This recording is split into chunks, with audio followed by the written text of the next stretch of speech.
fukki fan ak benn ci weeru février 2022 élection locale yi nga xam ne weesu nañ ko ki nga xam ne moom moo gagné mairie bu Nioro Alassane Tall muy le nouveau maire Mamadou Faye lañ koy woowee moom nag mu ngi dóor ki nga xam ne moom mooy yaakaaru Benno Bokk Yaakaar ci commune bi Mamadou Niang Tall boobu la victoire sax bett ñu bëri ndax nag monsieur Faye bokk na ci ñi nga xam ne amul kenn koo xam ne nekkoon na ci gannaawam muy ministre wala directeur wala sax président de la république waaye nag yoon wi depuis 2014 ba léegi mu ngi ànd ak askan wi ci wàllu social ci sport waaye di gunge jigéen ñi ci seeni groupement for nañ sax ci weewu béy ñenn ñi ne léeg-léeg dina doxantu ci hôpital yi dem xool malade yi nga xam ne ñu nga tëdd ci hôpital yi jàppale leen te kenn du ci xam dara moo waral tey jii nii nag lam doon def ci lu baax borom bi fayee ko lii tey moom mooy le premier magistrat de la commune de Nioro Alassane Tall ba 10 heures jotee ñi nga xam ne ñoom ñooy autorités yi nekk ci département bi rawatina ci arrondissement bu Toubacouta le préfet ak équipe am sa lañ commencé nag li nga xam ne moom mooy liggéey bi waaye ñu ànd seeg le commandant de la commune de Sokone monsieur Saliou Thiaw mook équipe am ba ñu le sous-préfet ñu dalal ko ba ñu tàmbalee nag dañoo ñaan ngir commencé ci bisimilahi rahmaani rahim terminé ko ci alhamdulilahi rabil alamin avant ñuy tàmbale nag vote bi ci la sous-préfet fàttali ñenn ñi fa ñu jaar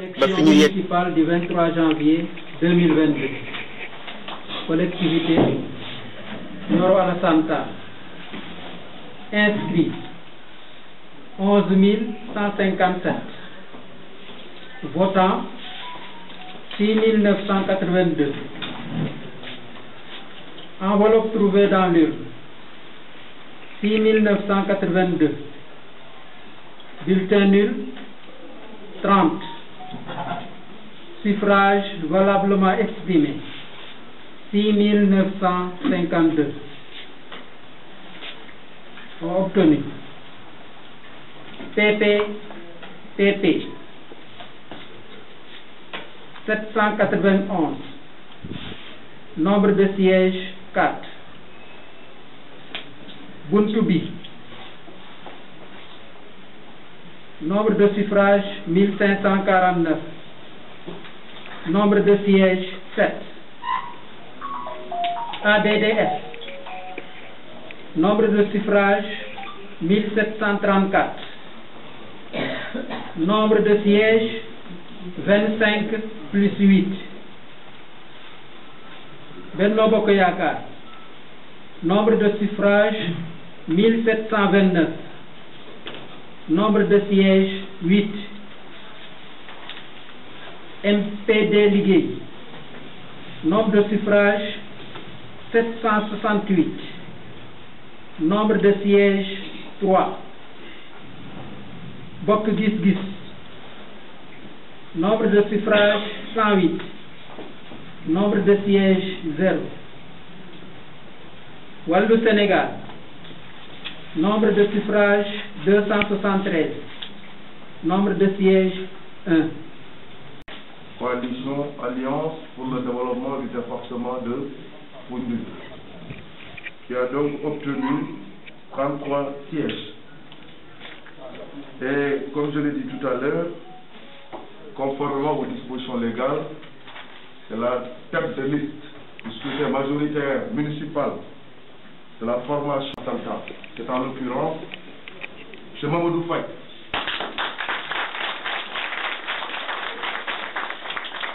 Son officiel donc de M. Faye. Avant de le faire, je voudrais d'abord m'adresser au conseil municipal de Nioro, aux conseillères municipales et aux conseillers municipaux élus, mais aussi à tous les acteurs politiques de la commune de Nioro Alassane Tall, pour me réjouir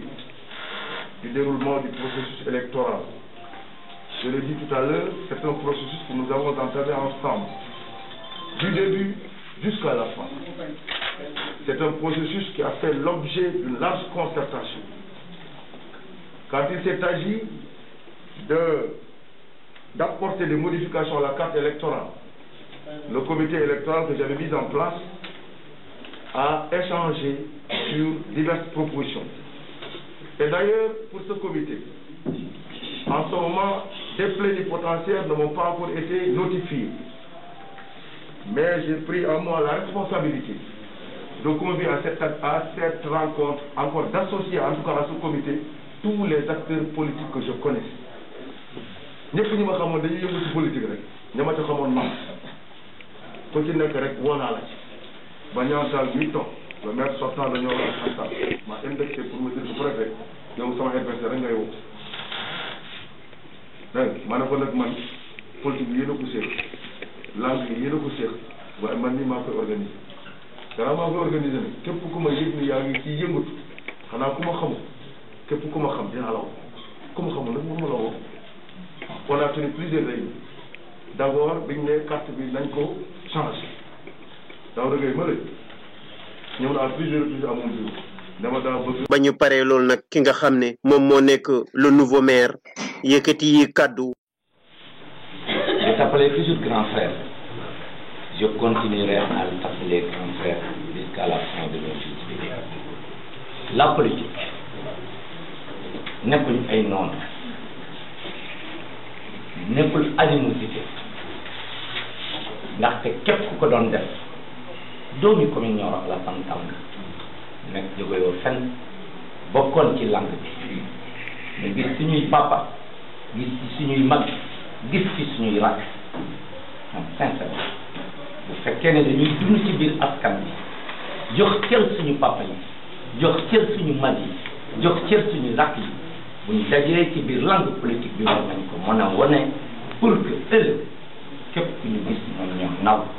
voilà ce que j'incarne man monsieur Faye parce que ça qui existe au fond de mon cœur.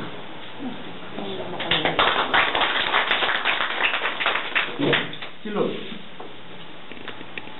monsieur le maire merci d'avoir servi la commune de Nioro à la santé. Merci encore une fois de plus pour tout ce que vous avez fait pour la commune de Nioro à la santé. Mais merci pour tout ce que vous auriez dû faire et vous n'êtes pas parvenu à le faire. Mais je le ferai avec toi.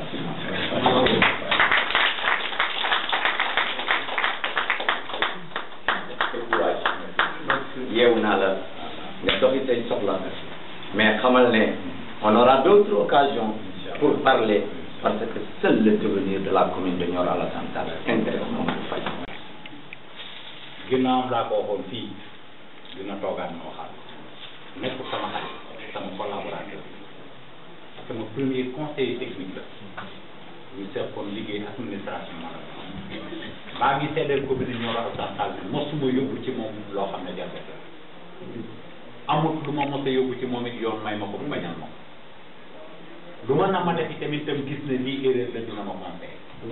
des fois nag ma nangoo moom des fois ma dëgër bopp def ba la ma ca fekk sañ ko ci donc kon maa ngi koy gërëm di ko sant di sant aussi population Nioro Alassane yëpp di sant aussi conseil municipal bu nga xam ne tey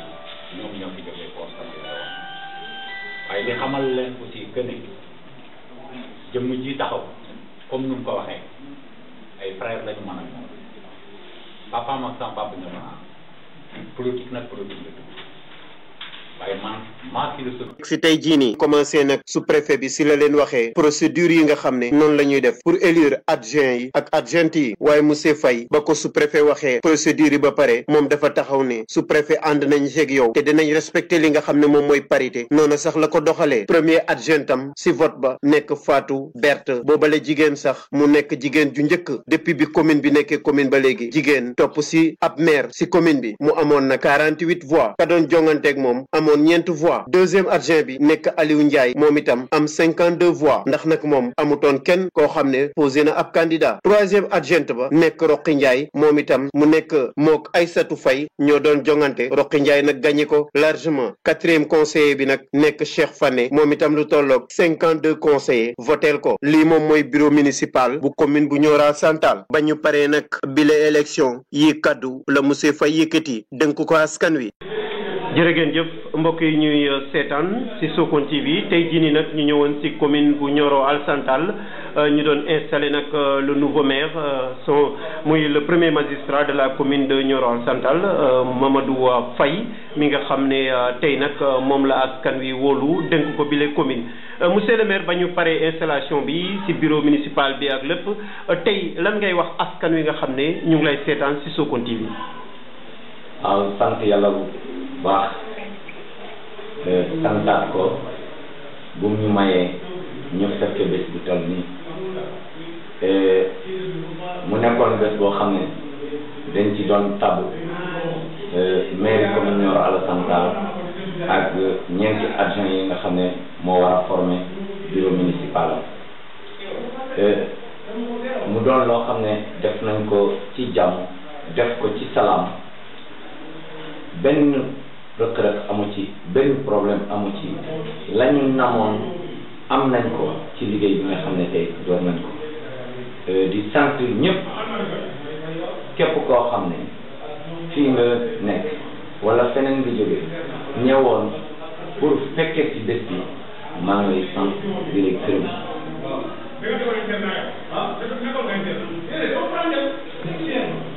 D'accord. Alors monsieur le maire tey gagné nga commune bi est-ce que yomboon na si yow ak foo jaar ba ban bannière nga gagné li nga xam ne commune bi parce que nag ñun jotoon nañ ci weewu béy da nga bokkoon si ñi nga xam ne ñoom ñoo njëkk a taxaw fii le président de la république mais demee woo si bannière am. Merci. Haute commune mosut a yomb ndax yoon bu gudd la bari dëgg ak xam-xam pour nga àgg si il faut nga jànkoonte ak difficulté yooyu yëpp bépp jafe-jafe nag jànkoonte nañ ko mais yàlla mi nga xam ne moom mooy fal nañu ci jafe-jafe yu ñu amoon jafe-jafe yooyu mën nañ ci cité manque de moyens jafe-jafe yooyu mën nañ ci cité ci moyens yi toujours moyen financier la mën a doon ak moyen matériel mais aussi ñu nekkoon ñoo xam ne amul fenn fuñ sukkandiku woon pour ñu dimbali du benn parti politique ba benn alliance bi nga xam ne benn inspecteur moo ko créé dëkk fële Mbam jox ñu récépissé ñu demee ko mooy alliance pour le développement du département de Foundiougne ADDF ba may remercier le leader Ngor Dione au passage ci récépissé boobu nga xam ne tegoon na ko sama loxo boobu ma mën ko demee bu gagné commune Nioro Alassane Tall. D'accord. Est-ce que mën nga ñëw rek nga tënkal ñu si li nga xam ne ñaata voix nga am ak ñaata conseil nga am ba tey jii nii ñu jox la mairie bu commune bu Nioro Alassane Tall. Nombre de voix yu ma am ci commune bi 1734 voix la am ñu jox ma ci 1734 voix yooyu 33 conseils et nombre de voix yooyu ma amoon moo tax ñu élire ma comme maire de la commune. ma bénéficié ci ak 33 conseils. ki nga doon jonganteel muy ñaataal amoon ñaata moom. 1729 mu amoon mu nekkoon une différence de 5 voire 6 voix moom bu ñu séddoo mu am 8 conseils. D'accord. amoon na ñeneen aussi le candidat Yankhoba Cissé demee woon ci bannière buntu bi. ma fàttali ne Niang Tall moo demee woon ci Benno Bokk Yaakaar Yankhoba demee woon ci bunt bi moom amoon 7 conseillers l'autre candidat di Souley Ba demee woon ci parti La Paix l'Équité amoo woon 4 conseillers MPD liggéey bi nga xam ne moom le frère Omar Cissé demee woon moom am 3 conseillers Wàllu Sénégal bu le frère et collègue Cheikh Sagnane demee woon am 1 conseiller et Bokk Gis Gis terminé woon la marche. D'accord. Alors monsieur Faye bala ñuy terminer bëggoon nañ laa laaj ndax tey wax nga ko ci sa njëlbeen amoo woon moyen yoo xam ne ñeneen ñoo la ko jox demoo ci benn parti pour mu financer la ci wàllu logistique wàllu financier lépp monsieur Faye nga jël commune bi ci noo xam ne ñu bëri dañuy wax ne mënoo def politique te amoo moyen te yow sans moyen nga gagné commune bi est-ce que loolu mën nga ñoo wax secret bi dëgg nan nga def ba yegg si bi parce que c'est pas facile. amul secret teel a jóg la woon rek ndax depuis 2014 maa ngi woon ci terrain bi avec mes moyens du bord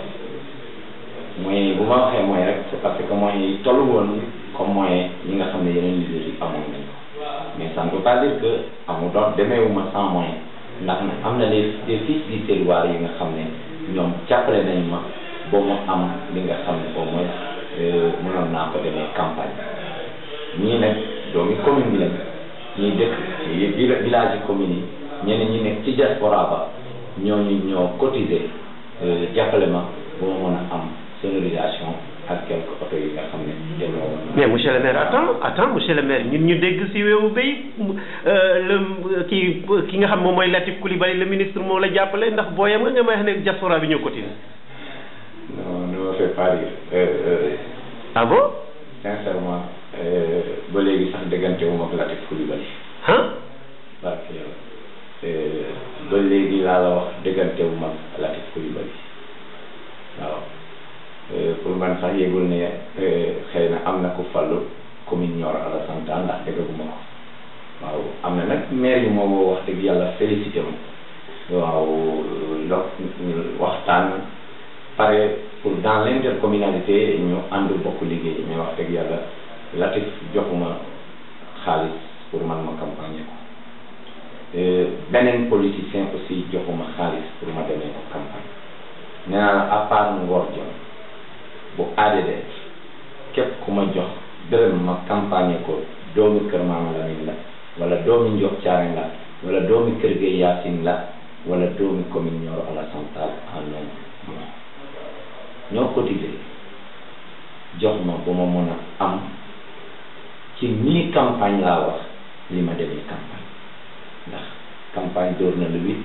man le 13 laa door a commencé campagne ndax di 8 au 13 aw ma woon lu ma demee campagne lu dul benn moto Jakarta moom laa doon defee ci pré campagne bi di dajeeg borom oto yi mais terewul dans le cercle laa doon rek bu ma dajeeg ñoom ma gaare sama moto Jakarta naam ñu ñeneen ñu bëri ñu ngi ma doon reetaan mais c'est ça la politique aussi foog nga nangu ko ndax looloy àdduna te la plus belle femme au monde ne peut donner que ce qu'elle a man loolu laa am loolu laa demee woon aussi sans complexe waaw au ma ci woon benn complexe bu ma dajee caravane 15 voitures itam damay taxaw sama moto Jakarta nuyu leen dans le fair play souhaiter leen bu bonne chance yàlla mi nga xam ne ne mooy xool ku mu sopp jox ko jox na ma ko maa ngi koy sant di ko gërëm mais sincèrement du Latif moo financé sama campagne boobu léegi sax dégguma koy Latif te avant campagne bi dégguma Latif après campagne bi élection bii nii dégguma Latif ku jibal du ma booyi kenn itam pour que sax soog keneen. jërë ngeen jëf mbokk. naqar moo ma dugal ci politique gis ne suñu commune dafa nekk en retard par rapport aux autres ma soobu ci non seulement pour faire l'injustice mais pour xool naka la ñuy def avec cette jeunesse saine et éduquée ba lan changer le devenir de notre commune lii moo ma engagé la ma nekk un simple enseignant la wax simple dans la simplicité je veux dire mais xam nañ ne l'enseignement est un métier noble et ce sont des nobles qui le fréquentent mais ci loolu laa duggee nekk ci te ba ak si fii mais pas avec le sou d'un politicien je le répète te je vous le dis bëgg naa nag sama commune développé nekkuma ci poche kenn nekkuma booy kenn mais bëgg naa liggéey sama commune talal naa liggéeykat yi pour liggéey sama commune maa ngi nii prêt pour relever les défis mais du ma booy kenn je le répète du ma booy kenn. D'accord. du ma camp yi faruma ci camp yi kenn aussi maa ngi nii naqara ma dugal ci politique pour lan pour changer le visage de ma commune dugg naa ci yàlla may na ma gañe naa maa ngi xool di xaar ñi nga xam ne pare nañ pour ànd ak man ci liggéey boobu ma seetaat ko balaa may teg sama tànk sama fële. alors jërë ngeen jëf mbokk yi ñuy seetaan yaakaar naa leer na nañ liñ doon ruumandaat di koy wax ci suuf ne Boy Latif Coulibaly la nekk ministre dégg ngeen ko déggante wut ak moom avant campagne même si campagne bi déggante wuñ après campagne tam déggante wut ak moom daal ci ay moyens ak ñi nga xam ne gëm nañ projet yi mu ŋànk ba tey jii nii ñu teg ko ci bile 16 commune bu Nioro Central monsieur le maire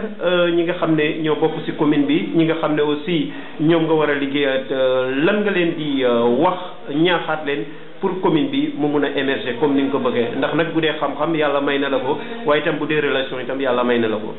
waaw li ma leen doon wax rek ci biir salle bi laay fëtewaat pour la gestion de cette commune dama ne une gestion participative lay doon ak une gestion inclusive kon kenn ku ci ne am nga ci cër kon war nga participer au bon développement de cette commune. Inclusive aussi kenn ku ci ne war na ci gis boppam ndax commune bi dafa yàgg 61 villages et 7 hameaux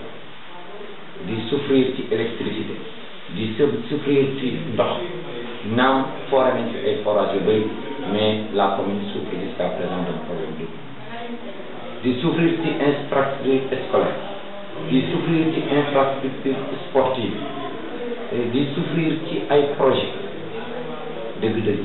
boo ko xoolee da ngay ne commune yaa ngi dem Nioro Central mu ngi def ci ginnaaw ñun nag ñëw nañ xaar ñi nga xam ne pare nañ pour la jàppale ñu liggéey suñu commune. monsieur Faye ñu ngi lay sant di lay gërëm noo gisee aussi Sokone TV bi nga xam ne ñëw na ànd ak yow ci installation bi ndax nag toujours dañuy wax ne ci département bu Foundiougne les maires duñ doon communiquer yow lan ngay wax askan wi. waaw sant bu amee man maa leen wala sant wala ma gërëm ndaxte am sa bés ngeen ñëw yokku dimension ba bés ba am je crois que loolu su la ko defal dañ ko war a sant ci tout di ñaanal Sokone TV ne ñun de tiitar la si ñun fierté la si ñun ñu am ay journalistes ñu am ñoo xam ne macha allah boo soxlaa ci communication ñu formé la ci ba nga xam fan ngay teg sa tànk wax dëgg yàlla loolu ku ko am war nga ko rafetlu di koy jaajëfal en tout cas xamal ne la commune de Nioro Central est votre premier partenaire. jërëjëf ñu ngi koy sant di koy gërëm muy monsieur Mamadou Faye mu nekk koo xam ne ci wàllu commune bu Nioro Central depuis 2014 na mu ko waxee sa njëlbeen la taxaw di dem ci askan wi fépp fu ñu ko soxlaa ci wàllu culture ci wàllu aussi social mu nga sa guddeeg bëccëg ci sport fu ko askan wi soxlaa rek départ na dem ba tey jii nii nag askan wi wóolu ko dénk ko bile commune pour juróomi at yoo xam ne dana ko doxal moog équipe municipale am ñu ngi leen di sant di leen di gërëm ki leen defaloon reportage bi Makayre Ndiaye ci Sokone TV ñu leen jox dig daje ak yéen. lii la leen Sokone TV jëlale woon ci commune bu Nioro Central ñu ngi leen di sant di leen di gërëm jërë ngeen jëf. yëndaloo fa naanaloo ndimbal nga doon ci Sénégal bul woon yéen ñu yelwaani yee. tukki tekki dafa am toog fi tekki am ku yàlla taral ku ko teddal di la ci torox te nga jëm yàlla la taral. njaaxle jeex na dootul leen fi wéet nekk maa ngi fee.